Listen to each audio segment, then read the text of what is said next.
기드온에 대해서 사사기에 나오는 인물 중에 오늘은 두 번째 시간 기드온을 오늘하고 다음 주 2주 동안 같이 한번 살펴보려고 합니다.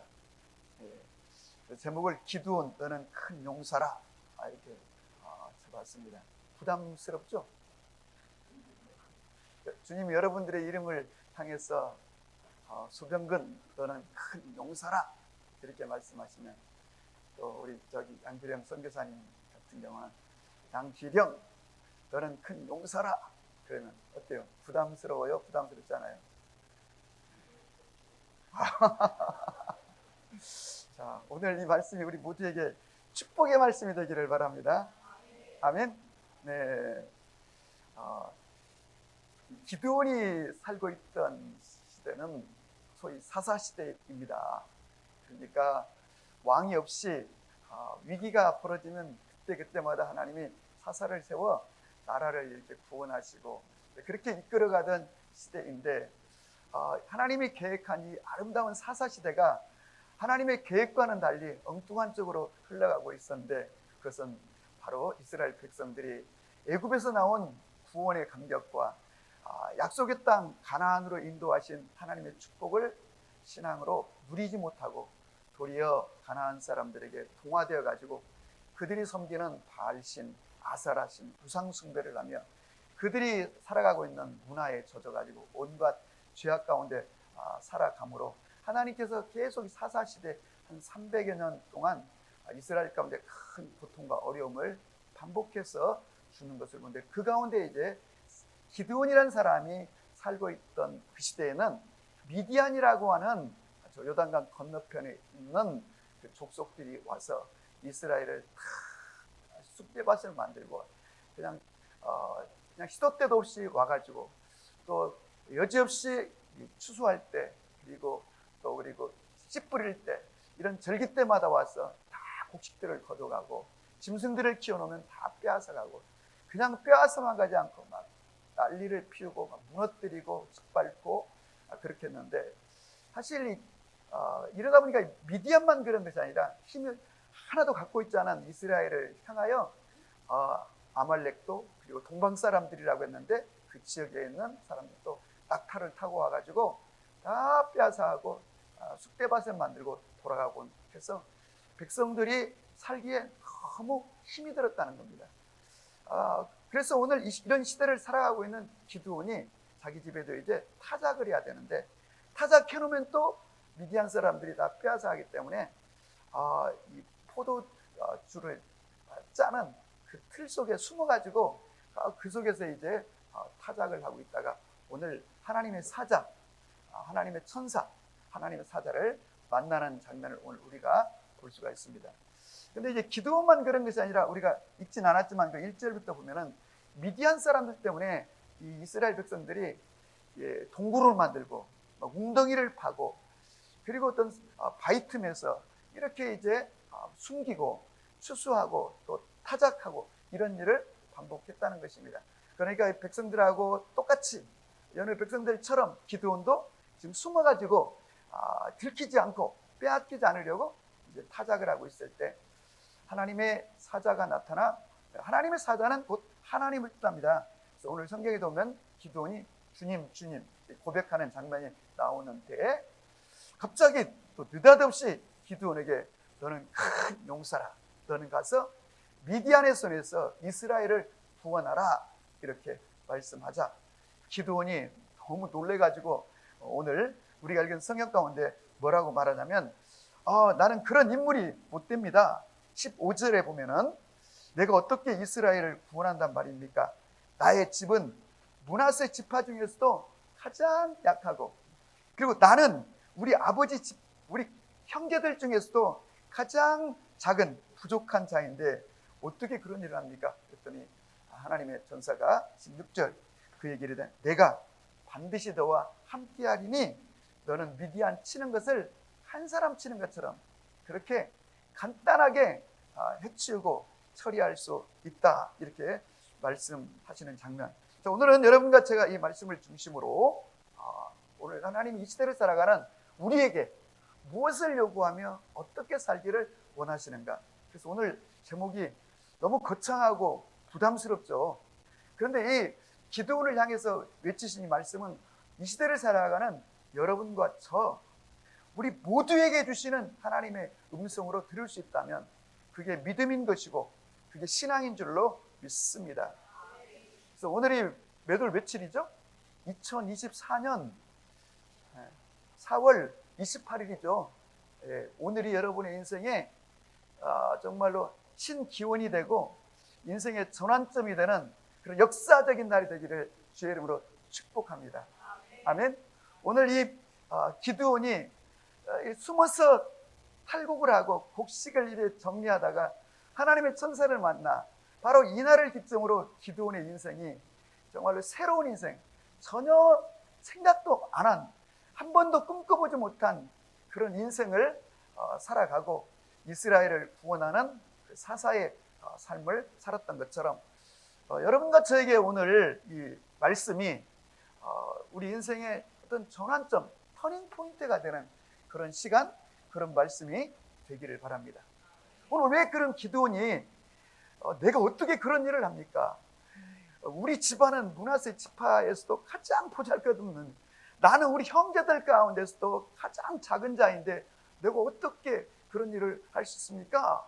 그랬더니 하나님께서는 말씀하시기를 내가 너와 반드시 함께하여 그 일을 이루겠다라고 약속하여 주십니다. 그럼 하나님은 먼저 어떤 사람을 쓰시는가? 아무나 데려다가 막 쓰시는가? 자, 우리가 오늘 본문 가운데 하나님 쓰시는 사람을 먼저 한번 볼 수 있기를 바랍니다. 오늘 11절, 15절에서 본 것처럼 그는 매우 평범한 사람이었습니다. 그 동네에 살고 있는 여느 그 농부와 똑같은 그런 지극히 보편적인 평범한 사람이었는데 어떻게 그가 이렇게 하나님 앞에 놀랍고 위대한 큰 용사로 쓰임받을 수 있었는가? 그런 점에서 여러분과 저도 하나님이 쓰시는 사람이 되려면 어찌해야 되는가를 보는데, 먼저 이 기드온은 사람들이 다 우상 숭배하고 바알과 아세라를 섬기며 죄악 가운데 살아갈 때 그래도 이 기드온은 하나님을 믿는 믿음 안에 신앙을 계속 붙들고 있었다고 하는 것, 그리고 하나님의 약속의 말씀을 계속 붙잡고 있었다고 하는 것. 여러분과 제가 이 세상, 흔들리는 세상, 기초까지 흔들리는 세상 속에서 정말 하나님을 믿는 이 믿음을 굳게 닫고 하나님의 말씀을 붙들고 살아가는 하나님의 사람들이 되기를 축복합니다. 두 번째, 이 기드온은 그냥 살지 않고 왜 하나님의 백성들이 애굽에서 나와가지고 그 하나님의 어마어마한 기적을 경험했다는데 왜 이렇게 짓밟히며 사는가? 하나님의 백성들이 왜 세상 사람들에게 이렇게 수탈당하며 사는 것인가? 하나님은 정말 우리 백성을 지금도 사랑하시는가? 여전히 사랑하시는가? 우리와 함께 하는가? 이런 질문을 하면서 살았다는 거예요. 그가 내린 결론은 하나님이 우리와 함께 하지 않는구나. 그런 생각, 그런 결론을 내리게 되었다는 겁니다. 두 번째, 여러분과 저는 끊임없이 지금 내가 살아가고 있는 이 삶의 모습이 하나님의 백성의 삶인가? 하나님의 축복의 삶인가?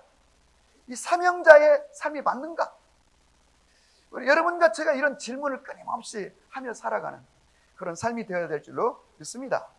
아멘. 세 번째는 늘 공동체, 나라를 생각하는 마음, 민족을 생각하는 마음. 오늘날 같으면 우리가 이 땅에 교회를 생각하는 마음, 이 마음을 늘 가지고 살아갈 때, 염려할 때 하나님이 우리를 사용하기 시작하는 기본이 되는 조건이 될 수 있다는 것입니다. 여러분, 아무런 생각도 없는데, 아무런 꿈도 소망도 없고, 뭐 하나님에 대한 마음도 없고, 이런 삶의 질문도 없고, 그냥 흘러가는 대로 그냥 그날버릇 그냥 살아가는 그런 인생이 된다면 그런 사람을 쓰시지는 않습니다. 하나님이 여러분과 제가 끊임없이 고민하고 질문하고, 그리고 하나님을 향하여 몸부림치고, 그런 중에 하나님이 우리를 어느 인생의 시점에서 우리를 부르시고 우리를 당신의 모습으로 쓰신다고 하는 것입니다. 이 세계 최고의 심리학자이기도 하고, 연설도 잘하고, 우리나라에도 잘 알려진 1,000만 부 이상이 팔렸다고 하는 내 안에 잠든 거인을 깨우라 라고 하는 책을 쓴 앤서니 라빈스가 말하기를, 인간은 능력이 없어서 위대한 삶을 살지 못하는 것이 아니라 큰 꿈을 갖고 있지 못하기 때문에 위대한 삶을 살지 못한다, 이런 말을 했어요. 그래서 인간은 큰 꿈, 다른 사람과 비교되는 꿈, 이런 큰 꿈, 매일 나는 내 인생은 한 뼘씩 진보하며 살아갈 거야. 그러면 언젠가 성공이 내 삶에 올 거야, 축복이 올 거야. 그래서 인생이 승리하고 성공하는 경우는 없다는 것입니다. 그래서 먼저는 우리 안에 큰 꿈을 가지라는 것입니다. 인간은 태어날 때 돌멩이로 태어나는 것이 아니라 씨앗으로 태어났기 때문에 그 씨앗이 좋은 옥토에 뿌려지면 풍성한 열매를 맺는다는 것입니다. 그런데 우리는 우리 안에 있는 잠재되어 있는 바로 이 어떤 하나님의 능력, 내 안에 있는 잠재력을 다 묻어둔 채 평생을 살다가 끝마치는 경우가 많다는 것입니다. 그래서 앤서니 라빈스는 말하기를 우리 인생에 집중하라는 겁니다. 왜냐하면 내 안에 무엇이 있는가를 발견하고, 그리고 내 안에 있는 이 잠재력이 풀어질 수 있도록, 이것을 그는 우리 속에 잠들어 있는 거인이라고 표현했습니다. 내 소 안에 있는 잠들어 있는 거인을 깨우라는 것입니다. 그래서 내가 정말로 세운 목표, 내가 바라보고 있는 꿈을 향하여 집중하라는 겁니다. 두 번째는 앤서니 라빈스는 결단하라는 것입니다. 진정한 거인의 힘을 발휘하기 위해서는 무언가 포기할 건 포기하고, 버릴 건 버리고, 던질 건 던지는 그런 결단이 우리 앞에 필요하다는 겁니다. 그 외에도 그런 이런저런 많은 얘기를 하고 있는데, 성경적인 관점으로 쓰는 것이 아니니까 우리가 그 책을 다 들여다볼 필요는 없지만은, 여러분과 저 안에 놀라운 하나님의 생명, 포텐셜, 잠재력이 있다는 것을 기억하고 우리의 삶을 꽃피우고 열매 맺는 인생이 되시기를 주의 이름으로 축복합니다. 아멘. 우리가 잘 아는 우리 교회도 여기저기 붙어있는, 걸려있는 그림, 그 모지스 할머니라고 하는 분이 그림을 식당에도 저쪽에도 볼 수가 있는데요. 이 할머니는 76세에 그림을 처음 시작했습니다. 그리고 101살 때까지 작품을 남겼는데 무려 1700점을 남겼다고 그래요. 근데 본래 이분이 어떤 사람이가 그냥 평범한 농촌에서, 목장에서 남편 만나 결혼해서 살아가는 그냥 소시민, 그냥 작은 농가의 아내였다는 겁니다.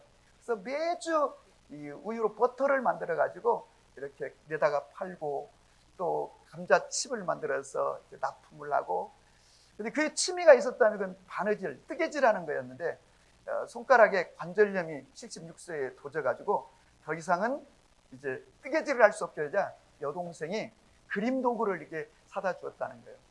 그래서 무엇을 어디서부터 그릴까? 한 번도 그림을 배워본 적도 없고 그려본 적이 없으니까, 그래서 자기 일기장에 있는 그 일기를 읽고 어린 시절의 상황을 상상하면서 그림으로 표현해보고, 이렇게 하다 보니까 5년 후에 그녀 80세 되더니 처음으로 개인전을 하게 되었고, 101세까지 수많은 작품을 남기고, 미국의 대통령상뿐만 아니라 타임지의 표지 모델이 된 것처럼 자기는 자기 안에 이런 놀라운 상상력과 그림을 그릴 수 있는 재능이 있다는 것을 발견하지 못했다는 거예요.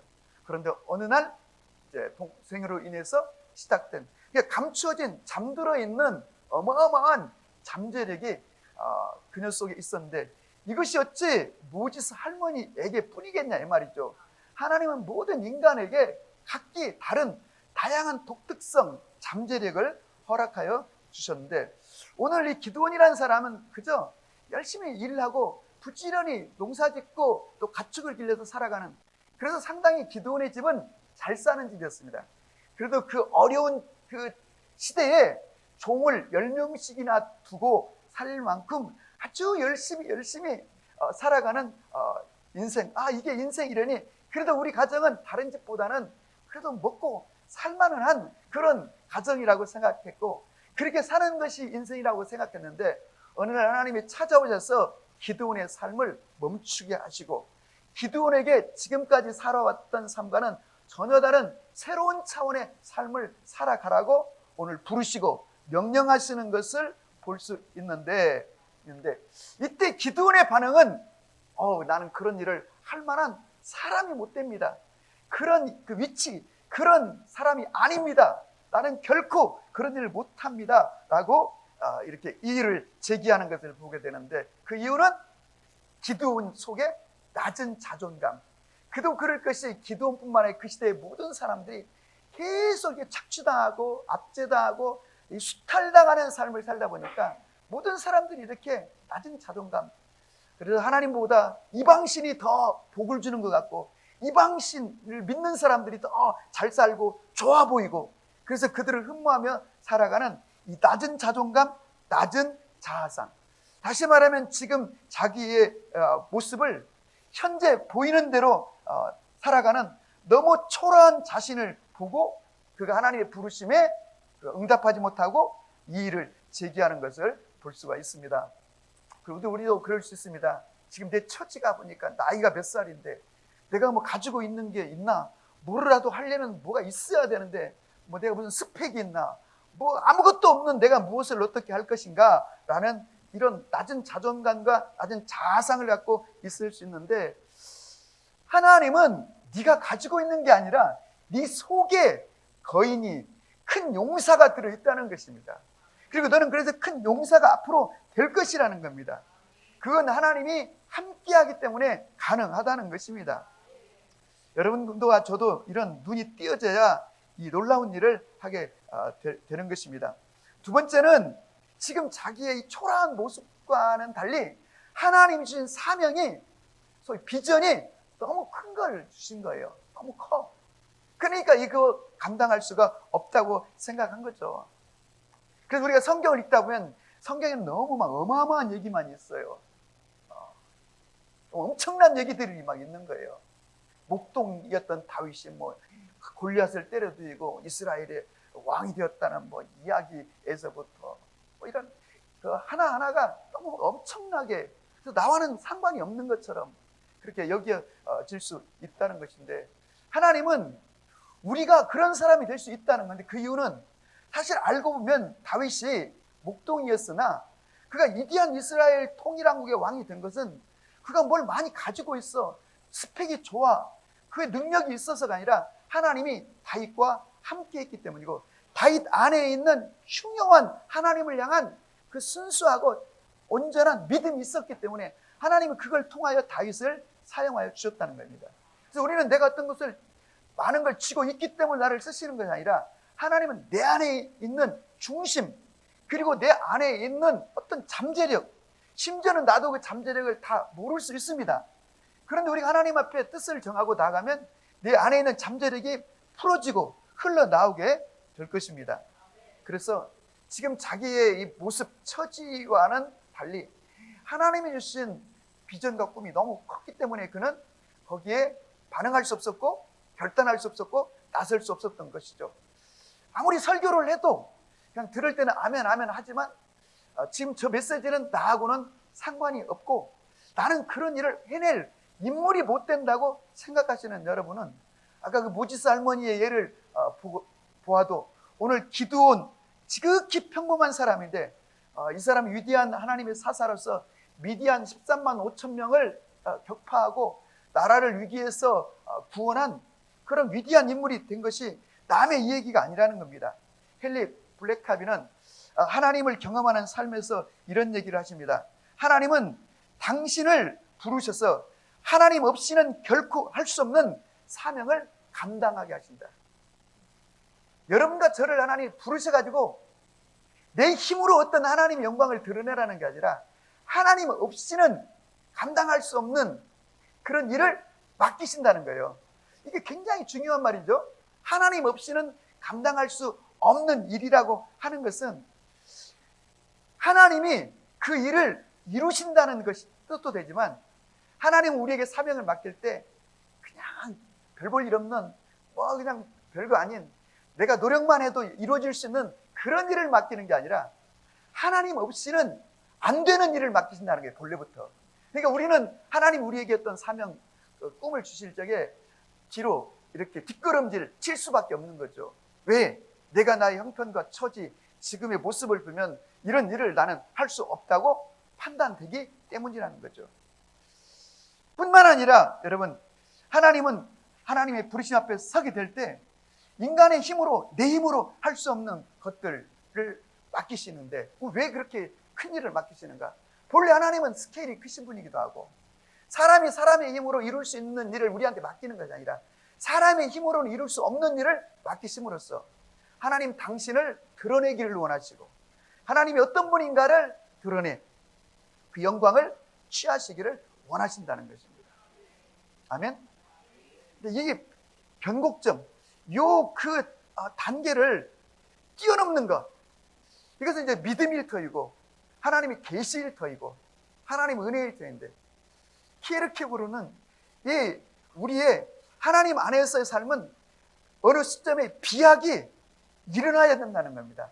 다시 말하면 단계적으로 우리가 하나님 앞에 나가고 하나님의 삶을 살아가는 거잖아요. 우리 인생의 어느 시점에 휙 하고, 여러분, 인간의 이성과 노력으로는 도달할 수 없는 이 비약이 우리 삶에 반드시 있어 일어날 때, 그때 새로운 차원의 인생을 살게 되는 것이죠. 저는 여러분과 저가 그런 인생을 살아갈 수 있기를 바라요. 그래서 이제 하나님이 자꾸 너는 큰 용사라, 내가 너와 함께 할 것이다, 그래서 미디안 치기를 한 사람 칠 것처럼 될 것이다 막 하니까, 이 너무 강력한 하나님의 부르심에 그가 더 이상은 거부할 수가 없어 징표를 달라고 그럽니다. 그럼 하나님이 나를 쓰시겠다고 하는, 나와 함께 하시겠다고 하는 표징을 주십시오. 그랬더니 하나님께서 이제 이 기드온에게 그 바위 위에 그 삶은 고기를 올리고, 하나님께 제사를 드리려고 하는 고기를 올리고 그 위에 국물을 쏟아 붓고 쏟아 보라는 거죠. 그리고 하나님의 천사가 지팡이로 반석을 향하여 대니, 그때 이 반석에서 불이 나와 그 축축하고 그 물기 젖은 그 재물과 국물을 쏟아 부었으니 물로 가득한 반석에서 불이 나와 재물을 다 태우는 도대체 이해할 수 없는 광경이 기드온 앞에 벌어졌다는 겁니다. 이건 굉장히 중요한 사인입니다. 여러분과 제가 지금까지 하나님을 섬겨오면서 도대체 이게 이성으로 이해할 수 없는, 납득할 수 없는 일을 경험했다면 그 경험은 하나님이 여러분을 쓰시겠다고 하는 증표요, 여러분을 하나님의 영광을 위해 부르신 표징이라는 사실을 기억할 수 있기를 주의로 축복합니다. 아멘. 네. 그러고도 하나님은 기드온에게 이제 첫 번째 하라 하신 일이, 사명이 뭐냐면 우상을 먼저 제거하라 하십니다. 그래서 기드온은 자기 집에 있는, 그러니까 기드온의 집이 잘 살기도 하고 기드온의 아버지가 그 우상을 관리하는 그런 어떤 마치 제사장처럼 그런 사람이었던 것 같아요. 그래가지고 이제 기드온의 집에 이제 바알 신상이 있었는데, 밤중에 몰래 기드온이 이 바알 신을 다 쪼개가지고 다 불질러 버리고 없앴다는 것입니다. 그리고 그 다음날 마을 사람들이 와가지고 누가 했는가 보았더니 기드온이 했다는 걸 알고 기드온을 죽이자, 그런 장면이 나오는데, 다시 말하면 우리가 하나님께 쓰임 받을 수 있으려면, 또 하나님이 나를 부르셨다 할지라도 여러분과 제 안에 있는 우상을 제거해야 되는 겁니다. 이 우상이라고 하는 건 뭐냐면 하나님보다 더 귀하게 여기는 것, 그리고 하나님보다 더 신뢰하는 어떤 것, 하나님의 일을 방해하는, 가로막고 있는 어떤 것, 이런 것들이 우리의 가슴 속에 있는 우상이라는 거죠. 그것이 여러분 돈에 대한 집착일 수 있고, 돈에 대한 신뢰일 수 있고, 때로는 우리의 자녀일 수 있고, 자녀가 우상이 될 수 있고, 또 부모가 우상이 될 수 있고, 또 어떤 내가 붙들고 있는 어떤 것이 우상일 수 있습니다. 그런데 여러분, 우상이 제거되어야 하나님을 온전히 섬길 수가 있는 거예요. 여러분과 제가 하나님보다 더 사랑하고 더 의지하는 것이 없어야 하나님 우리를 쓰시는 거예요. 우상을 제거하고 우상이 무엇인지를 점검하시기를 주의 이름으로 축복합니다. 근데 오늘 하나님은 우상을 제거하는 데서 멈추지 않고, 그것으로 끝나지 않고, 그 다음에 그 산 위에, 그 위에다 높은 곳에 제단을 쌓으라고 말씀하십니다. 다시 말하면 하나님을 향한 신앙을 회복하라는 거예요. 하나님을 향한 열정을, 예배뿐만 아니라 하나님께 영광 돌려드리겠다, 하나님을 높이리라 하는 우리의 이 신앙을, 우리의 믿음을 다시 회복시키라는 거예요. 그래서 여러분과 저와의 삶 가운데 내가 이제 하나님의 영광을 위하여 살리라, 하나님 나라를 위하여 살리라, 그러면서 여러분 하나님의 영광을 위하여 최고의 대단한 그것이 설령 여러분의 힘으로 이룰 수 없는 것처럼 보이는 것일지라도 대단한 목표를 세우라는 것입니다. 아멘? 네. 그래서 여러분, 목표를 성취하기 위해서는 전략이 중요한데, 그 전략은 하나님께 구하면 되는 거예요. 그걸 이제 다음 시간에 우리가 한번 같이 보도록 하겠습니다. 그래서 먼저 우리 속에 있는 우상을 제거하고, 그 다음에 여호와 신앙, 여호와 신앙이라고 하는 것은 내가 주님을 더 열심히 앞으로 예배드려야겠다, 내가 앞으로 더 열심히 기도해야 되겠다, 앞으로 더 열심히 성경 읽어야겠다, 이것이 여러분 진정한 성경이 말하는 여호와 신앙이 아니라, 여호와 하나님을 섬길 뿐만 아니라 오직 그분의 영광을 드러내겠다고 하는, 그분의 나라를 높이겠다고 하는, 확장하겠다고 하는, 이것이 여러분 여호와 신앙인 줄로 믿으시기 바랍니다. 그래서 내가 주님을 위해서 무엇을 할까? 그 성경에 보면은 모든 인물들이 하나같이 하나님이 부르셔서, 하나님이 그로 하여금 하나님을 경외하고 하나님을 믿고 복을 받아가지고 잘 먹고 잘 살아 삶을 마쳤다, 이런 얘기는 거의 없어요, 성경에. 하나님이 부르시면 언제나 목적이 있고 사명이 있고 그 영광을 위해서 부르신다는 걸 기억하고, 근데 문제는 말씀드린 것처럼 하나님 우리에게 주신 사명과 이 비전은 너무 엄청난 걸 주시는 거예요. 그게 뭐냐면 하나님 차원의 일이기 때문에 그래요. 그래서 하나님의 개입 없이는 이룰 수 없는 그런 사명을 주는 거예요. 물론 우리가 작은 소소한 하나님의 영광을 위해서 이런 저런 계획을 가지셨어요. 그게 결코 나쁜 것이 아니에요. 그러나 하나님이 본질적으로 하나님의 사랑을 부르실 때는 우리 각자를 기드온처럼 부르시고, 그러니까 예수님께서도 말씀하시기를 너희들은 가서 나와 같은 일을 하고 나보다 더 큰 일도 하게 되리라, 이렇게 말씀하시는 것 아니겠습니까? 여러분과 저가 이런 큰 믿음을 가지시고 또 이런 믿음을 달라고 기도하시길 바라요. 그런데 예수님께서 그 어마어마한 그 사명을 제자들을 주셨을 때 제자들도 귀를 의심했을 거예요. 이게 도대체 무슨 말이야? 아니 우리가 어떻게 예수님 같은 일을 하며, 아니 어떻게 우리가 예수님이 하신 일보다 더 큰 일을 하게 되다니, 귀를 의심하였을 거예요. 그런데 그 다음 말씀, 예수께서 내가 가면은 보혜사를 보내리니, 보혜사 성령이 너희 가운데 오면은 그가 너희들로 하여금 나와 같은 일, 나보다 더 큰 일도 이루신다는 거예요. 그래서 미리 뒤에 있는 결론부터 끌어다 말씀드리면, 이 기드온이 미디안 군대를 칠 수 있었던 것은 여러분 뒤에 보면은 하나님의 영, 성령이 바로 이 기드온 가운데 임하여 왔기 때문이라는 거예요. 여러분과 저에게도 하나님께서 이렇게 약속하신 하나님의 영, 성령을 부어 우리로 하여금 그 일을 감당하게 하시는 줄로 믿으시기를 바랍니다.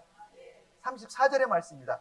여호와의 영이 기드온에게 임하니, 드디어 이제 기드온이 나팔을 불어 백성들을 이제 모으고, 이전에 없었던 그 자기 혼자 자기 평생 자기 인생 살아가는 그 소시민이 이제는 그 마을 사람들을 규합해가지고 맨 처음에는 아비에셀의 그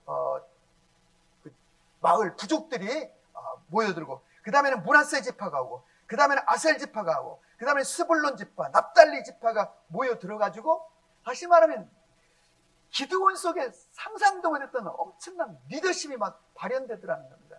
그래서 사람들을 규합해가지고 미디안 전투를 승리로 이끄는 것을 보게 되는데, 결국 여러분, 하나님의 역사는 하나님의 영이 우리의 삶에 개입하시고 우리에게 부음받을 때 그 일이 성취되는 것을 우리가 경험할 수 있는 것입니다.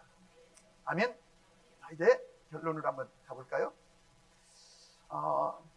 여러분, 오늘이 이제 2024년 4월 28일이라고 했죠. 앞으로 5년을 더하면 2019년 24년 2019년 4월 28일 5년이 되잖아요. 그래서 5년에 한번 여러분들 계획을 한번 세워보시기 바래요. 그래서 저도 어쩌녁에 제 카톡 대문 사진에다가 딱 썼어요. 2024년 4월 28일 개시요. 2029년 4월 28일 5년이 몇 주예요? 260주예요. 5년이 260주. 260주. 260주를 내가 어떻게 열심히 살아갈 것인가, 이런 생각을 한번 해보시죠. 근데 5년이라고 하는 이 기간이 굉장히 중요해요. 예수님이 제자들을 준비시킨 기간이 3년이었어요. 바울도 아라비아 광야에 가서 예수님을 만나고 아라비아 광야에 들어가서 수많은 금식하면서 기도하면서 성경을 묵상하면서 계시를 받았는데, 그래서 27권 중에 13권이 바울에게서 나오는 거 아니겠습니까? 3년의 시간을 보냈어요. 그리고 이제 나가서 복음을 전하고, 그래서 5년은 열매 맺기에 준비되고 열매 맺기에 충분한 시간. 왜 이런 생각을 하냐면, 역사적으로 인류가 살아오면서 집적된 위대한 사람들을 이렇게 조사를 해보니까 다 5년 만에 역사를 이루는 것을 제가 이제 성경적으로 한번 본 거예요.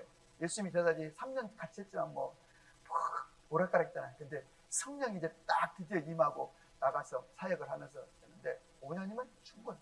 사도 바울도 3년의 준비 기간 통해서 놀라운 사역들을 일궈 나가는데, 그래서 각 나라마다 이 대통령제를 하고 있는 이런 나라들 있잖아요. 프랑스라든가 브라질이라든가 많은 대통령제 나라들이 대통령의 임기를, 우리나라도 마찬가지지만 5년이에요. 국회의원의 임기가 거의 대부분 4년 또는 5년이란 말이죠. 그럼 왜 5년이라는 시간을 주었을까? 5년이라는 시간이 일을 하여서 열매를 맺을 수 있는 그런 시간이라고 생각했기 때문이겠죠. 16세기에 활동했던 그 미켈란젤로가 그랬던 그 바티칸 궁의 천정에 있는 그 벽화 유명하잖아요.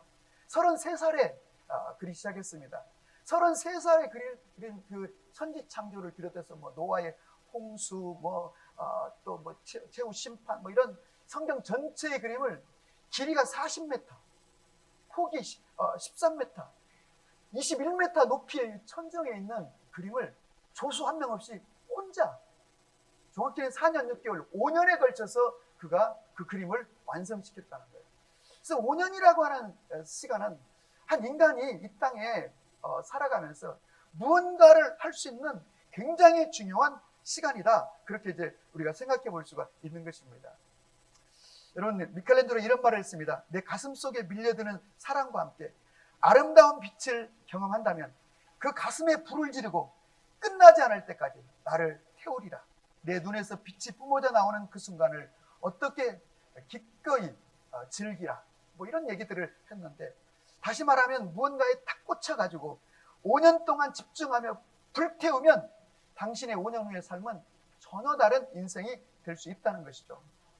오늘 지극히 평범하고 이렇게 살다 그냥 이제 끝나는 그런 인생, 지금도 이렇게 미디안에게 짓밟히고 그냥 어떻게든지 이 틈새에서 사람을 북리를 하며 살아가는 기드온에게 너는 큰 용사라, 너는 큰일, 이스라엘을 미디안에서 구원하라 말씀하신 것처럼, 여러분과 제가 우리의 남은 인생 가운데 먼저는 우상을 제거하고, 이 우상이라는 건 뭐예요? 내가 지금 소중히 여기는 하나님 아닌 어떤 것들이에요.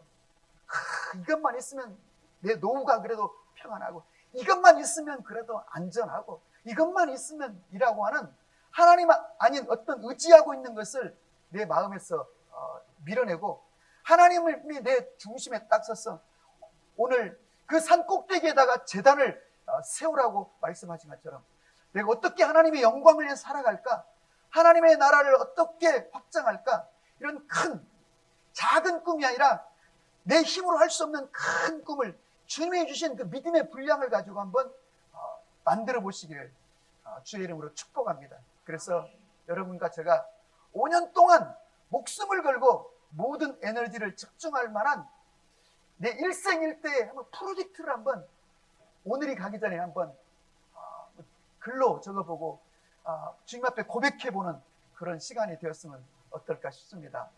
콜럼버스가 미켈란젤로보다 100년 전 사람인데, 콜럼버스가 이 대서양을 건너 저 신대륙 북아메리카, 남아메리카를 발명했는데, 그가 이제 에스파니아 이사벨라 여왕의 지원을 받아서 출발해가지고 쿠바를 발견하고 이 남북 아메리카를 발견하게 되기까지 5년의 시간이 흘렀다고 합니다. 5년이라는 시간이 참 특별한 시간인 것 같아요. 우리 인류사를 보면 우리가 잘 아는 윌리엄 셰익스피어는 이 미켈란젤로보다 100년 후 사람인데, 그가 1600년에 햄릿을 처음 썼는데 맥베드를 마감할 때까지, 그러니까 그의 작품을 그 방대한 37편의 시곡을 마무리할 때까지 5년이 걸렸다고 해요. 5년이. 여러분, 우리나라에는 다산 정약용이 있는데, 그가 이제 정조대왕 때 엄청난 총애를 받았죠. 실학자로서 총애를 받다 정조대왕의 죽음과 함께 유배를 떠나게 되는데, 유배지에서 그냥 허송세월을 보내지 않고 부부스들 책을 썼는데, 실로 막 어마어마한 책들을 썼죠. 1813년부터 1818년까지 딱 5년 동안 유배당하면서 그가 쓴 책이 얼마나 많은지, 논어 40권, 맹자 9권, 대학 6권, 중용 2권, 악경, 경세유표 48권짜리, 목민심서 48권짜리를 5년 동안에 무지무지하게 많은 이 책들을 쏟아냈다는 것입니다. 우리가 잘 아는 20세기를 맞이하면서 인류는 하늘을 나는 꿈을 꿨습니다.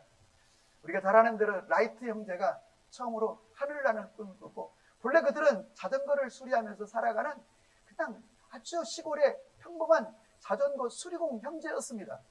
그런데 그들은 무동력으로 처음으로 비행기를 띄우겠다고 했을 때가 바로 1900년에 처음으로 시작해서 1903년 드디어 12월 17일 날 비행기가 날았는데, 불과 12초 동안 거리는 36m, 그러니까 여기서 저 복도 끝에 정도밖에 안 되는, 그걸 최초로 인류가 비행기를 띄웠는데, 그 후 2년 후에, 그러니까 1905년도에 드디어 38분 동안 40km를 비행하는 인류 최초의 비행기를 만들었다고 하는데, 이 5년이라는 이 세월이 이게 얼마나 이게 대단한 것인가. 이 땅에는 많은 사람들이 너무 편안하게 안일하게 인생을 살다가 끝마치는데, 그저 우리 가족 그저 넉넉하게 누리며 살면 행복하고 성공적인 인생이라고 하는데, 성경은 결코 그렇게 말하지 않고 하나님의 영광을 위해서 살아야 된다는 것이에요. 하나님 우리에게 성령을 부으시는 것도 하나님의 영광을 위해서 살도록 부으시는 이유도 내 힘으로 할 수 없는 거를 하나님이 나를 통하여 이루시고자 성령을 부으신다는 거예요. 여러분과 제 삶에도 이런 놀라운 역사가 있기를 주의 이름으로 축복합니다. 미국에서 한 그 여론조사 기관에서 이제 조사를 해보니까 100만 달러 이하의 자금을 가지고 이 창업을 한 이 창업자들 가운데, 100만 달러면 13억 정도 되죠. 100만 달러 이하를 가지고 창업한 창업자 가운데 90%가 5년 안에 다 몰락했다는 겁니다. 그리고 그 중에 10%가 5년을 버텨서 성공의 길로 나갔다. 그러니까 5년이라는 이 세월은 인간이 무슨 일을 준비하고 그리고 달려가고 열매를 맺기에 충분한 시간이라고 하는 거예요. 우리나라 대기업 임원들에게 정말로 이 IMF 이후부터 이제 명예퇴직이라는 이름으로 막 이렇게 몰아내기 시작했습니다. 그래서 회사로부터 두둑한 이제 돈을 퇴직금을 받아가지고 놀랍게도 대기업 임원들 명문대를 나오고 유학을 한 유학파들이 주로 가장 많이 했던 사업이 치킨집이었다고 해요. 가장 많이 했던 명문대생들이 했던 치킨집. 그럼 왜 그들의 머릿속에는 치킨집밖에 없었을까? 명문대생들인데 너무 좋은 대기업이라고 하는 울타리 안에서 편안하게 살다 보니까 자기는 언제나 성공한 인생을 살았다고 하는 자부심과 뭐 이렇게 살아가는 것이 인생이지라고 살았는데 어느 날 갑자기 회사 밖으로 나오다 보니까 이 회사 밖 대기업이라고 하는 울타리 밖에는 전혀 다른 새로운 세계, 그야말로 정말 약육강식의 그런 세상이 놓여있는데 그 세상을 자기가 뚫고 나갈 계획도 준비도 그리고 능력도 없었던 거예요. 그러니까 가장 쉽게 할 수 있는 것이 치킨집이었고 그 중에 대부분은 치킨집 하다가 문을 닫았다고 하는 거예요. 다시 말하면 여러분 어찌 보면 대기업 그리고 또 명문대 전문가처럼 보였지만 그는 앞으로 인생을 어떻게 살아갈 것인지 마지막 골라인까지의 여러분 인생 전략을 갖고 있지 않았다고 하는 것입니다.